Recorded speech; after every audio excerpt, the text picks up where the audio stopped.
Ciao a tutti amici di Italia Squisita, siamo qui a Courmayeur all'interno del Grand Hotel Royal Golf. Sono Paolo Griffa, sono lo chef della struttura e seguo quello che sono i servizi ristorativi di tutto quanto l'albergo. Io nasco come pasticcere, quindi vedrete oggi che la mia passione, la pasticceria, ha diverse declinazioni. Infatti andremo a preparare un piatto classicissimo veramente della cultura francese che è la ratatouille. Ci collegheremo ad altri video che avrete già visto sicuramente, lì l'avrete vista in versione tradizionale con tutte quante le verdure messe insieme, ma anche nella versione un po' più cartoon preparata con tutte le verdure molto geometriche incastrate una con l'altra. Partiremo proprio da questa e andremo a sostituire gli ingredienti per arrivare alla nostra versione dolce. E andremo a utilizzare tutti i frutti ma anche delle verdure, vi faremo vedere come. Siamo qua in Val d'Aosta, nella catena montuosa delle Alpi, ai piedi del Monte Bianco e proprio qua a 2 passi siamo al confine della Francia, quindi anche per questo abbiamo giocato con la ratatouille. Qua non ci sono grosse produzioni di frutta, ma questo non è un problema. Infatti noi non ci faremo influenzare soltanto dal territorio, ma per realizzare questa ricetta andremo a utilizzare prodotti da tutto il mondo, così da poter avere un contrasto cromatico, di sapore e anche di consistenza molto vario. Prima cosa andiamo a scegliere la frutta e la verdura che vogliamo utilizzare. Siamo liberi di andare a scegliere la frutta che più ci piace. Le pesche, sia quelle bianche che quelle gialle. Andiamo a utilizzare dell'ananas, del mango, ci sono i meloni in questo periodo, i kiwi che daranno questo tocco verde. Andremo a utilizzare anche per esempio delle fragole. Oppure il dragon fruit se lo andiamo a trovare, avrà una consistenza e un colore molto particolare. Per la verdura invece dovremmo avere un po' più di accortezze, perché tra frutta e verdura ci sono veramente poche variabili, cambia di consistenza ma i sapori sono molto simili. Per esempio la barbabietola quando viene cotta al forno risulterà molto più dolce che altra frutta, oppure il sedano rapa, ma anche il cetriolo che ci darà questa consistenza molto acquosa e rinfrescante al palato. Iniziamo dalle preparazioni a crudo, sia della frutta che della verdura. Andremo a utilizzare una affettatrice per avere uno spessore regolare e costante. Ovviamente potete anche andare a coltello se siete molto precisi o aiutarvi con una mandolina. L'importante è avere una regolarità di taglio affinché tutte quante le fette si andranno a incastrare e vedranno un disegno ordinato e proporzionato. Quando andremo ad affettare, partiamo sempre dai prodotti più chiari. Questo è un consiglio per i colori, perché così non dovremo lavare tutta quanta la macchina tra una frutta e una verdura e l'altra. Un po' cercheremo di tenerle con la loro forma originale, però per esempio il melone che è molto grande o il mango che avremo delle fette molto lunghe, andremo a copparle.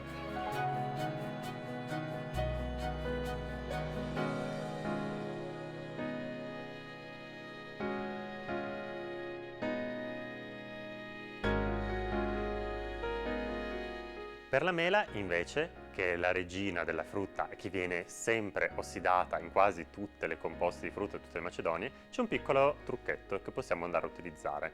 Ovvero, la mela contiene tantissima aria e tantissima acqua. Noi andiamo a togliere quest'aria che farà ossidare il frutto mettendola in osmosi.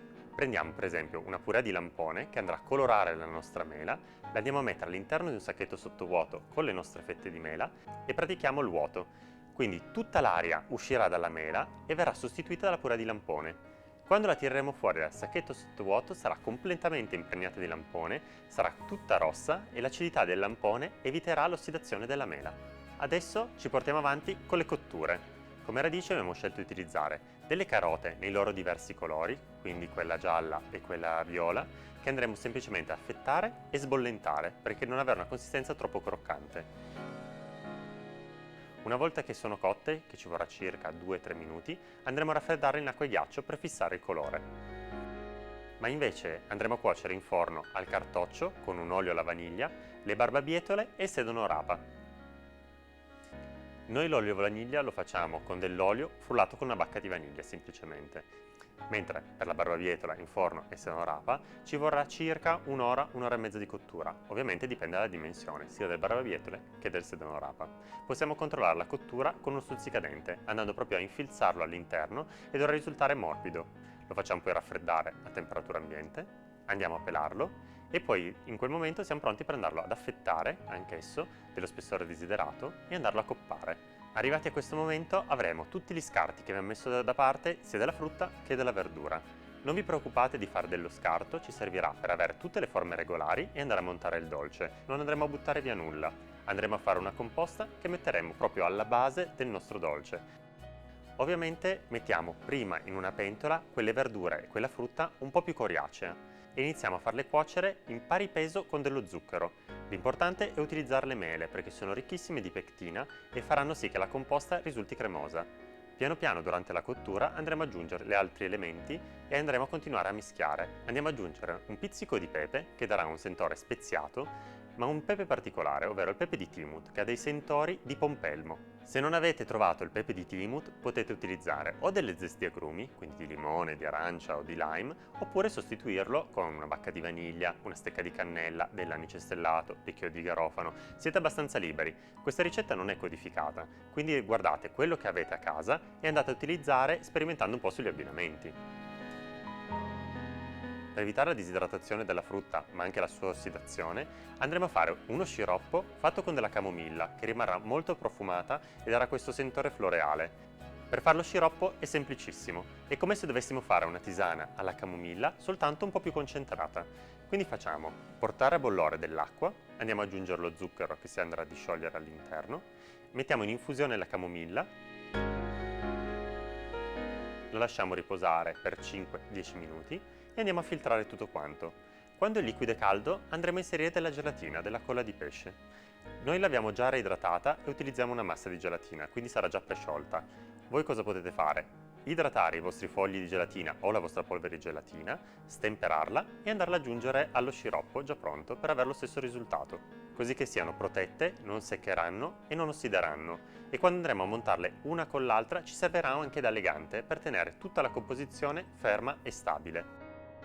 Quindi faremo anche una base. Possiamo fare una base con della frolla, della sfoglia o un crumble. In questo caso a me piaceva utilizzare una frolla un po' speziata, come se fosse una frolla degli speculoos, quindi biscotti speziati con lo zucchero caramellato, quindi la vedrete scura, che ci servirà proprio da base. Andiamo a cuocerla in forno finché rimanga ben croccante. Disponiamo la spirale di frutta sopra la nostra frolla che avremo spennellato con la composta. Questo ci permetterà di fare poi uno spicchio da poter servire al cliente.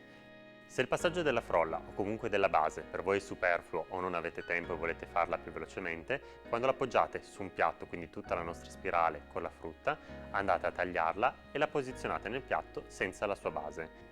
È arrivato il momento di scegliere quali ingredienti andare ad accostare. Possiamo andare per contrasto, quindi alternare degli elementi più colorati ad altri di un colore completamente opposto, scegliere di fare una sfumatura di colore, quindi partire da un ingrediente e piano piano affiancargli in un altro, quindi avere tutte le sfumature dal bianco al rosso, oppure possiamo decidere se metterli a spirale, quindi partire da un angolo e continuare fino all'interno, oppure, come la classica ratatouille, quella lì del cartoon, avere tutti questi anelli che formano diversi anelli concentrici. Qua lasciamoci un po' ispirare, ognuno può comporla come meglio crede. Adesso abbiamo tutti quanti gli ingredienti sulle nostre placchette e abbiamo tutta la scala cromatica davanti a noi. Decidiamo di partire dall'ingrediente che preferiamo e di lì iniziamo a sovrapporre uno con l'altro tutti i vari ingredienti. Io vi consiglio di sovrapporne 4-5 fette fuori dal nostro anello e poi di appoggiarlo all'interno del nostro coppapasta, così da andare a costruire piano piano tutto il nostro dolce. Completato il nostro ring, siamo pronti per lasciarlo riposare un attimo in frigo. Questo passaggio ci serve affinché tutta la frutta si compatta leggermente. Dopo un'ora la nostra spirale avrà riposato, la frolla è spalmata con la nostra composta, possiamo andare a unire i due elementi. Andremo a disporre la nostra spirale sulla frolla e siamo pronti per servirla.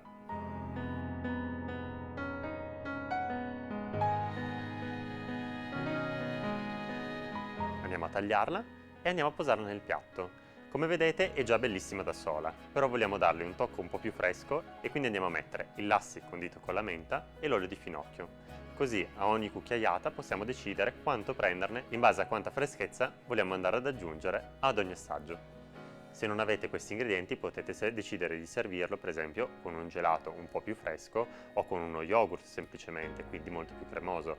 Comunque qualcosa che vada in abbinamento e rinfreschi tra una cucchiaiata e l'altra.